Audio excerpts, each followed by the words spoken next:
Prospect House Media. And now, prepare yourself for the only weekly podcast you won't want to miss. Welcome to the Ameritocracy Show with Troy Edgar, live from our studios in Los Angeles and Washington, D.C.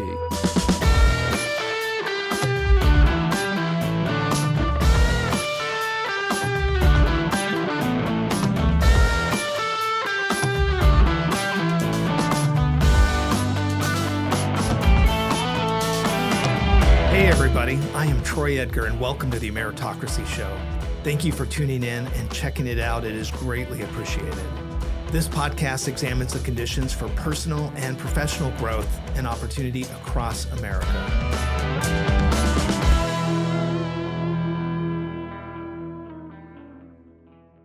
Hey everybody, I just want to welcome you to another episode of Ameritocracy Sidebar with Barry Richards. And Barry, how you doing? I'm doing well. A little flustered on my way here. Earlier this week, I decided to just reorganize my home library. My wife and I have not thrown away any books since we were small. And so it had a particular, shape. And I thought, it's a good time to rearrange. Bad idea. Not a good idea. Bad idea. So I took it back. I rearranged it to what it was. Oh, my God. Yeah. How are you doing? Good. I mean, the library story, obviously the set of our show has a library, right? Yep. This is, it represents my library in my house. And producer Sarah, when we got ready to do the all the photo stuff to get ready to launch the podcast, she did not like the way it looked. So her and the photographer went and reorganized my library, and I can't find anything, right? Nothing. Yeah. And so it's you understand where I'm coming from. Oh my then. God! Yeah. And I just wish I would have had them take pictures before they turned it upside down. But there's an answer to this, Troy. You buy two sets of books, right? One for the studio and one for home, so you can have the arrangement where you want. Oh my gosh! Yeah. Well, welcome back. It's good to see you. I'm glad you made it. Glad you made it back safely. Yeah. Thank you. Great. Yeah. No, I appreciate that. Well, hey, Barry, wanted to kind of pick up where we left off the last time. So when we were talking through, I wanted to talk about AI and evolution. Yeah. And where I wanted to go was really how humans evolve through the different ages, and so. Of course. Man does evolve. Mm-hmm. If you live at the top of Mount Kilimanjaro versus at the bottom at sea level, you develop different lung capacities. That's right. You can look at certain African athletes, for example, and you can tell that basically where they live affects the way they're shaped. So we recognize that we're not throwing out the entire concept of how it is that man evolves in his current physical location. But we also recognize in the AI conversation that we're having that AI is evolving the human person as well in many different ways. And I think that's the perspective that you wanted to touch on a little bit more. Absolutely. And something I was thinking about is, you and I have had some discussions. One of the authors that I think is very helpful, and we've had discussions in putting it into this context, just like the Jeffree Sachs, Ages of Globalization. Yeah. And maybe we should talk just a little bit, because I think that provides a framework for the discussion on AI, because it looks at it over years. It does. He has in his book, if we recall correctly, 7 ages of globalization is what he calls it. And he traces from the Paleolithic age all the way up to the digital age, all the different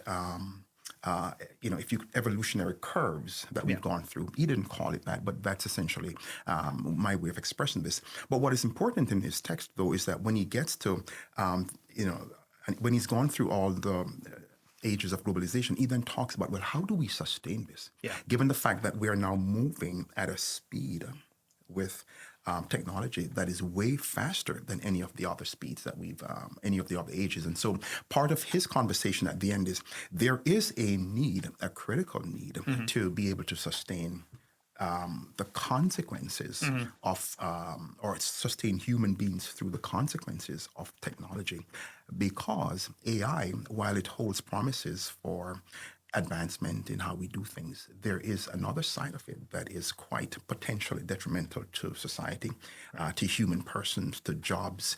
And the real question then becomes, how do we balance, the benefits with the risks? And he has that conversation within the sustainability framework. And it's a fascinating view. And that was like at the end, like you said, after he's kind of set up, and it was interesting. And again, just using it in the context, we're going to get into more discussion on AI specifically, but the oceanic phase, when, and that was really, the use of boats and being able to kind of go to the next level and then by the oceans and conquer lands. That's right. Yeah. And then taking over indigenous areas that would have been, happy to be left alone. That's correct. And then he moved from there to the industrial age, and he talks about how it is that the steam engine, for example, and railroad tracks displaced horse and buggy type movements, right? And the mechanization of farming, and how it is that displaced as well thousands of small farms. But what it created was the opportunity for us to have food en masse. And so we began to avoid mass starvations. But at the same time, there were people that were displaced as a consequence of mechanization and industrialization. And the same argument can be made. We just don't know where it's going to go for the level of technology we have today. And that is, there is going to be some displacement. It is potentially going to be higher than we've ever seen before. And the real issues that you and I have grappled with when we talk, outside the earshot of everybody else is, how do we manage this, right? Because the potential, Troy, as you know and I know, for what AI can do is quite alarming, both positively and negatively. That's a perfect Does that segue. make sense? No, it completely makes sense. Yeah. And I want to actually park a little bit on the displacement. Yeah. The displacement of human persons. Yeah. That's right. Where technology potentially, where we're in digital age now, and what happens in sustainability in the Jeffree Sachs model. Right. Yeah. You and I, about 6 or 8 weeks ago, we came across an article, Bloomberg article. It was like the headline was the UK forecasts a potential loss of 8 million jobs, and it due to AI. And and it talked about the displacement portion, which is exactly what you're talking about. But again, just maybe to relieve a little bit of what we did in the last episode, is the displacement was white collar. Yes. And why that matters is because we've always assumed that when we talk about displacement, it is blue collar type work. And so now the implications, the negative implications are beginning to creep into a sector up until this point was untouched by this kind of technological advancement. In other words, it enabled us to do our jobs better, but it didn't displace us necessarily. And now we're crossing that Rubicon, and it's an interesting place to be. What's interesting too is like we're data people. So the reason why I remember that article was when you and I started getting into it was 8 million, interesting. But they basically went through and pulled the top jobs that they had within their labor force within the UK and then they said of these different jobs, here's the certain roles, and then they applied a kind of an index, algorithm, an algorithm to say, hey, how susceptible is this type of function?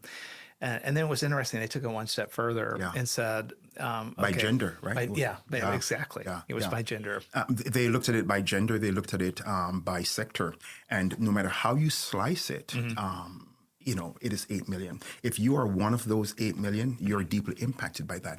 But interesting, Troy, one of the things we talked about was that if you extrapolate that to the United States, given that we have a much larger population than the United Kingdom, you're no longer talking about 8 million jobs, right? You're talking about 30, 40, some god-awful number of jobs potentially lost.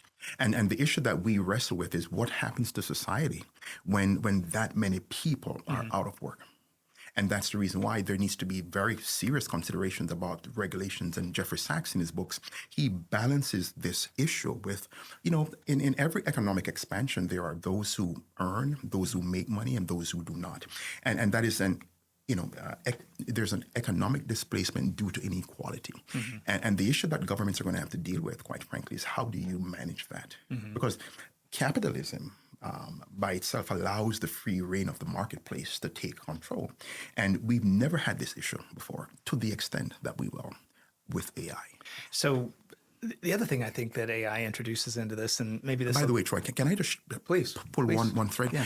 You travel tremendously. You travel a lot, right? Every week you're on the road. How many restaurants do you walk in today in big cities and big airports, and there are no one serving you, right? A lot. Yeah. There's no one taking your Yeah. order, so to speak. You go to the table, you place your order in on some device, and someone brings it out. But it's interesting. So I would give the credit to technology, but I'd also give a little. I'm never going to give credit to the pandemic, but the pandemic forced us to do things we would have never done, and so the combination of conditions on the ground and technology made it acceptable to scan with your phone the menu, pick off the menu, deal with it. The bill is right there. Pay it there. Apple Pay. You don't have a card anymore, and and if you're trying to run a restaurant, I'm sure, there's a part of that prides themselves maybe on the food, not the service as much. And I think it definitely a huge opportunity for industry. So more than just being doom and gloom, but a lot of jobs potentially at risk because of that too. That's correct. And so while it enabled convenience and necessity is the mother of invention is the point you're making, there's also the issue of, there are a bunch of folks potentially who would ordinarily have this sort of employment as an entry level in the marketplace who potentially no longer have that.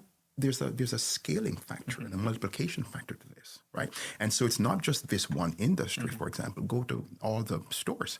You no longer need cashiers to help you check out at the register. So the aggregate of this is where the concern comes from, not in a single industry, but over the long term and over many industries and many sectors. And that's where I wonder, like with the Jeffree Sachs book, does AI potentially break the paradigm or just test it to a new level? Because you said it, what ends up happening is there's so many things happening at once. Yeah.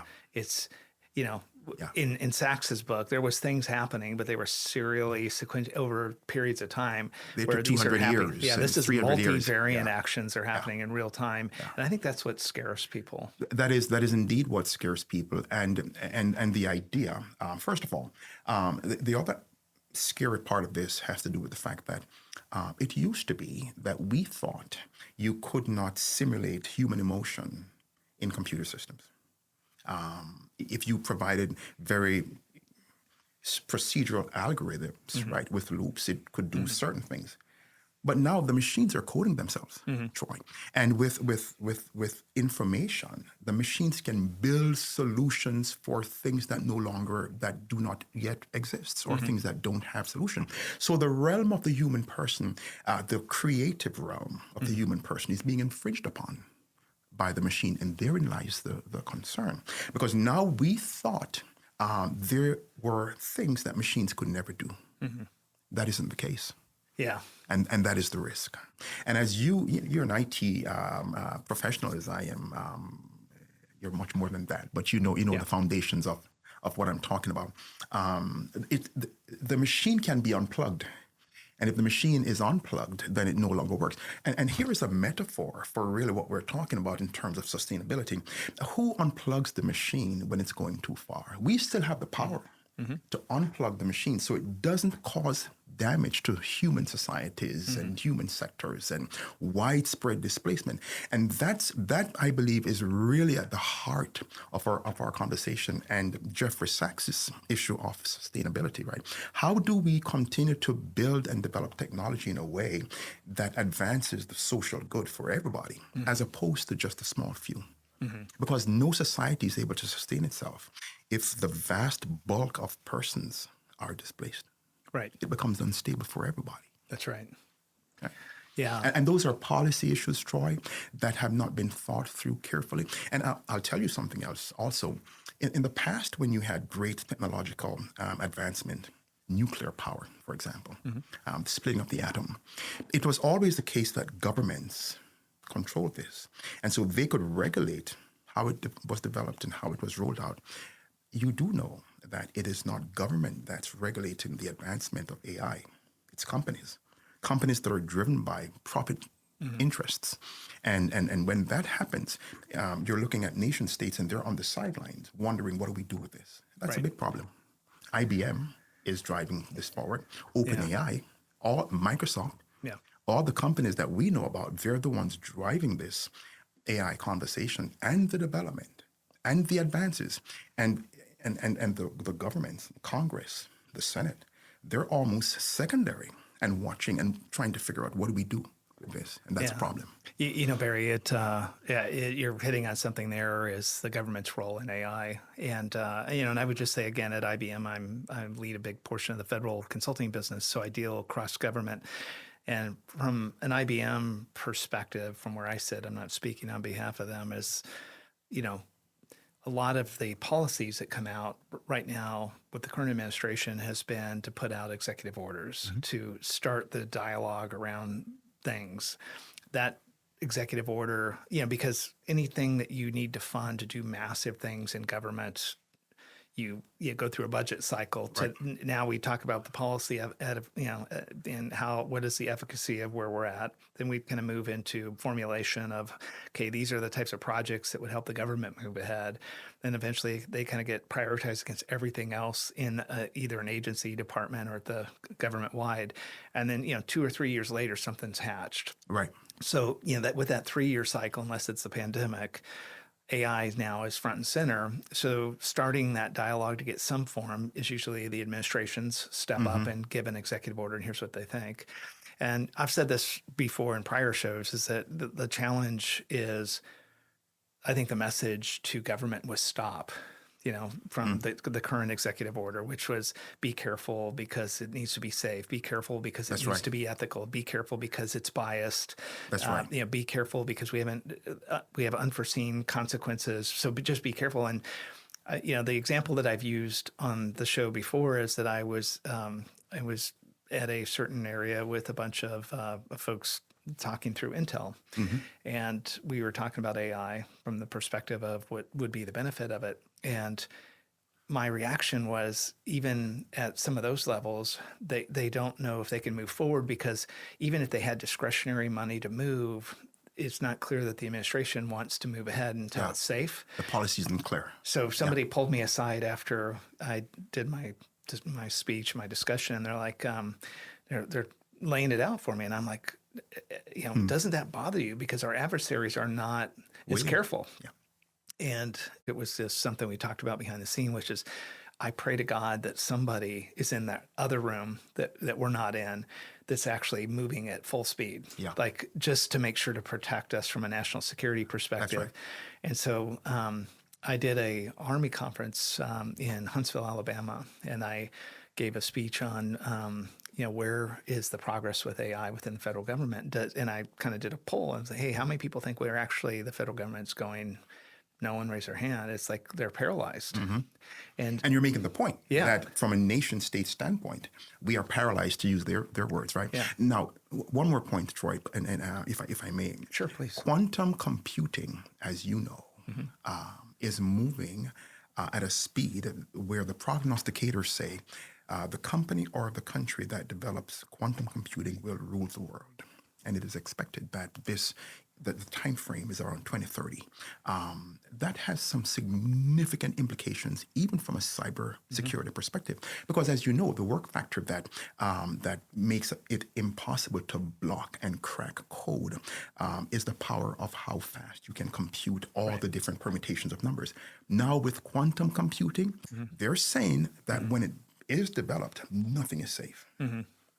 Nothing is safe. Yeah, it's interesting, like IBM clearly, and this is not my area, but clearly has a significant advantage in quantum right now. They've got, they've developed the technology. It's kind of interesting, and this is public, is the market for it isn't caught up to the technology. Right. So what you have is a lot of universities and different types of organizations and research. But the research is ongoing. Yeah, and even our CEO publicly has said, we're putting a big investment in it, but we shouldn't have an expectation for revenue or return as yet. Yeah, as of yet. But it'll be one of those things. As somebody was having a discussion about a Gen AI like that, 2 or 3 years ago, and now they're sitting in a position of advantage. So it's pretty exciting. It is exciting, and it's also foreboding for what it actually means. Again, if all this developed without there being a negative implication to the labor force, right? Let's use an economic term, the labor force, the broader labor force, we wouldn't have to be concerned about it. Right. But you and I both know when you make massive investments in something, there's a return on investment that you're expecting, and oftentimes you've got to take cost out somewhere. And when companies recognize how it is that machines can then simulate the human person, there is going to be that issue that we're going to have to deal with. And I think ultimately what we're talking about here is society has to find a way to ethically enable the rapid development of technologies, because we can't stop it while governing the harm that it causes. So Barry, let me take this a little bit into the spiritual realm, and you just mentioned. So we talked a little bit at the beginning here about displacement, and that has to be with AI and how it affects the workers. You just brought up the point of AI and how it affects really representing humankind going forward. And one of the other articles that you and I had taken a look at was from the Wall Street Journal, I'm sure. Where it's like basically AI can recreate people that have passed away.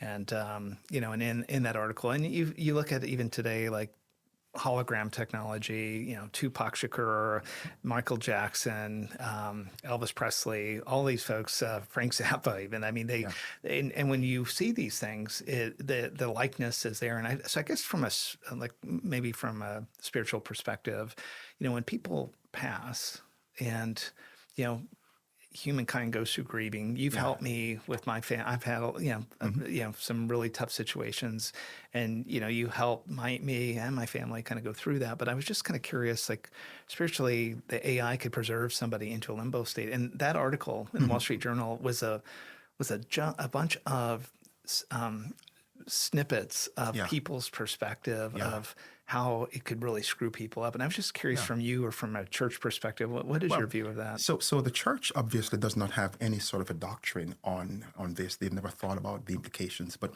from an AI standpoint. But the church does have a doctrine of eschatology, what happens at the end, and what happens when one dies. And it is the view in the church that when one dies in Christ, the body decays, and the soul travels back to God.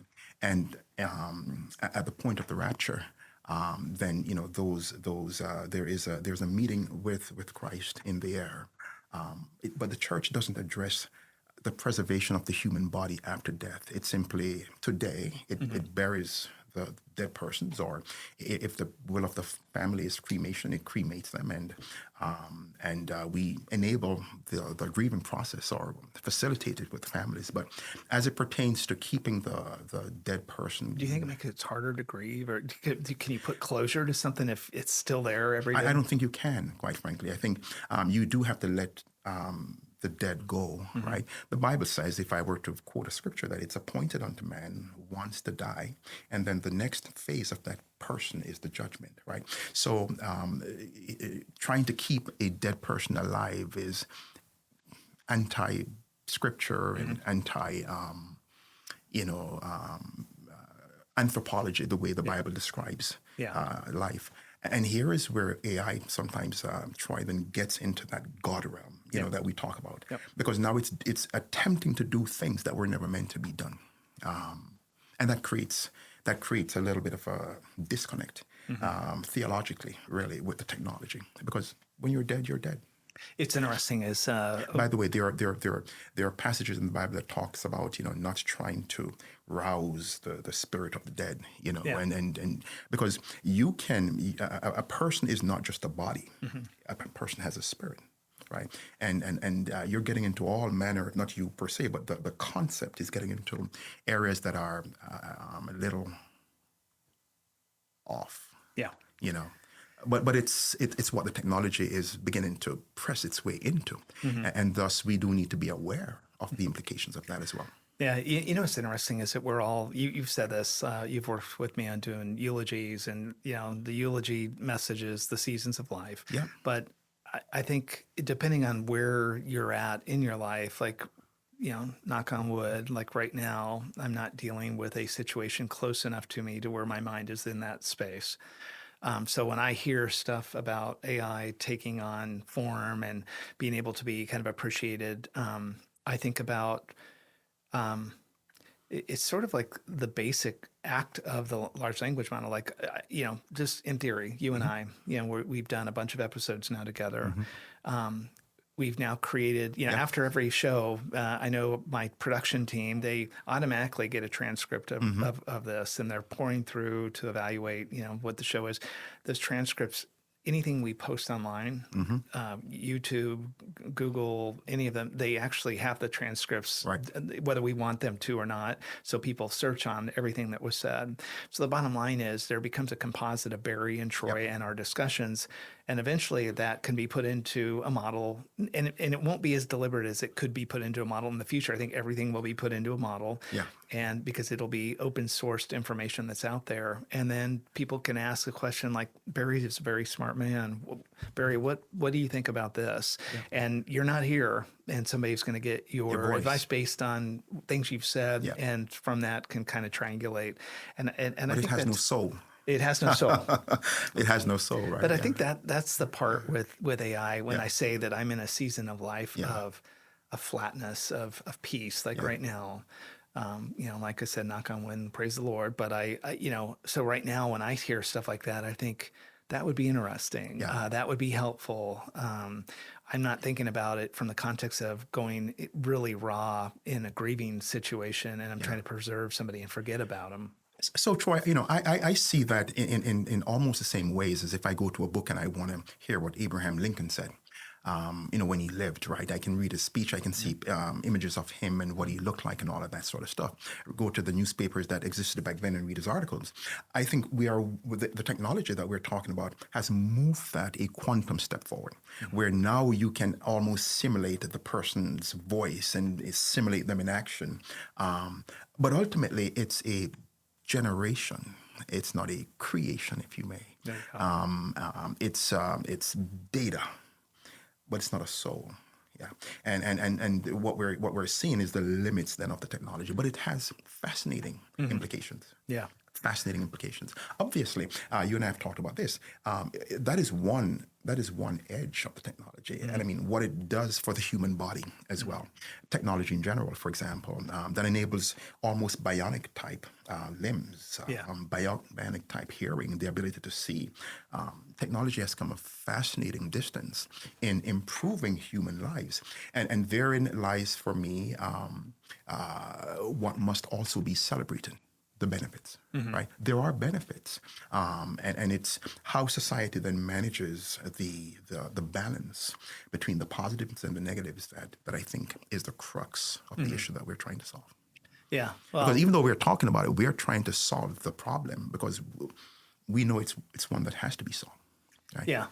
Yeah, and I think we also come at it from a perspective of maybe living a little bit closer to it than a lot of people. That's right. And maybe what I think we're trying to do on our show here is to bring this a little bit more to people that are not as close to it. That's right. Us. It's coming. Yeah, absolutely. And I do appreciate these conversations, Troy, because from a conversational standpoint, we're able to dance around the edges of something that is very deep and very broad. That's right.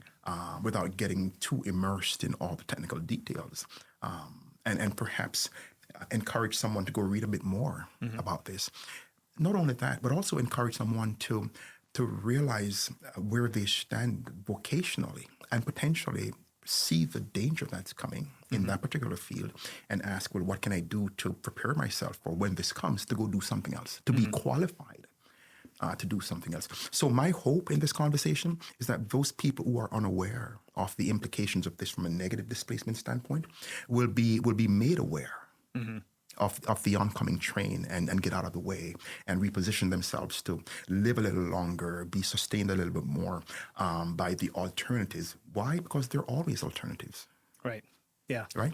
Sometimes we're late to the game, but there are always alternatives. So this will come, it will displace, but it will also recreate new opportunities. You and I know this, and we're always on the edge of trying to stay ahead of where the opportunities are developing. The task for us here today is to equip others with the information so they too can begin to ask, am I at risk? And in what ways am I at risk? Yeah, and I've said this too, not only in this topic, but I think in my career, in other things, xenophobia, fear of the unknown. Yeah. At the very beginning of the episode, you welcomed me back from my trip to Africa, and again, kind of in the same context, like you said, of AI is like going someplace I'd never been before. keeping an open mind, and then trying to internalize it, having frameworks to be able to kind of get an idea. I think it's the same thing we're trying to do here in these discussions, really to kind of give people, just a perspective. And it's a fireside chat. You're absolutely right. Not being super technical, not being super precise, but two brothers having a conversation about the things that are daunting in society and how do we handle them in our personal lives, and how do we enable others who could potentially hear this conversation to be prepared to handle them themselves. That, by the way, is education, it's evolution, it's all that mixed together, isn't it? Yeah. Now, are you going to let me end this episode that we got evolution squared away finally? Right. That's right. But it gets a bad name sometimes, Troy. And I recognize the position that you took was not to elevate it from a creation standpoint, but to ensure that we understand that there is evolution all the time, and sometimes it's forced upon you just by where you live or by where you work, and you've got to evolve in order to survive. And sometimes if you fail to do that, permanent displacement occurs. Yeah. Well, Barry, it's been another great discussion, and I really appreciate it. And I think, definitely gave me some more things to think about. Yeah. And I just always enjoy the opportunity of getting with you. I do hope we'll have another opportunity to dig into this some more, because there's so much there. If anyone chooses to pursue this at a deeper level, the books abound, the YouTube videos abound on AI, and it's quite interesting. Well, the Wall Street articles abound. I mean, they're everywhere. And like I said, we are getting a lot of feedback on these episodes. So if we can see that there's more interest in that, we'll definitely do that. All right. Cool. Well, thank you, my friend. Thank you for having me yet again. You're welcome. Thank you.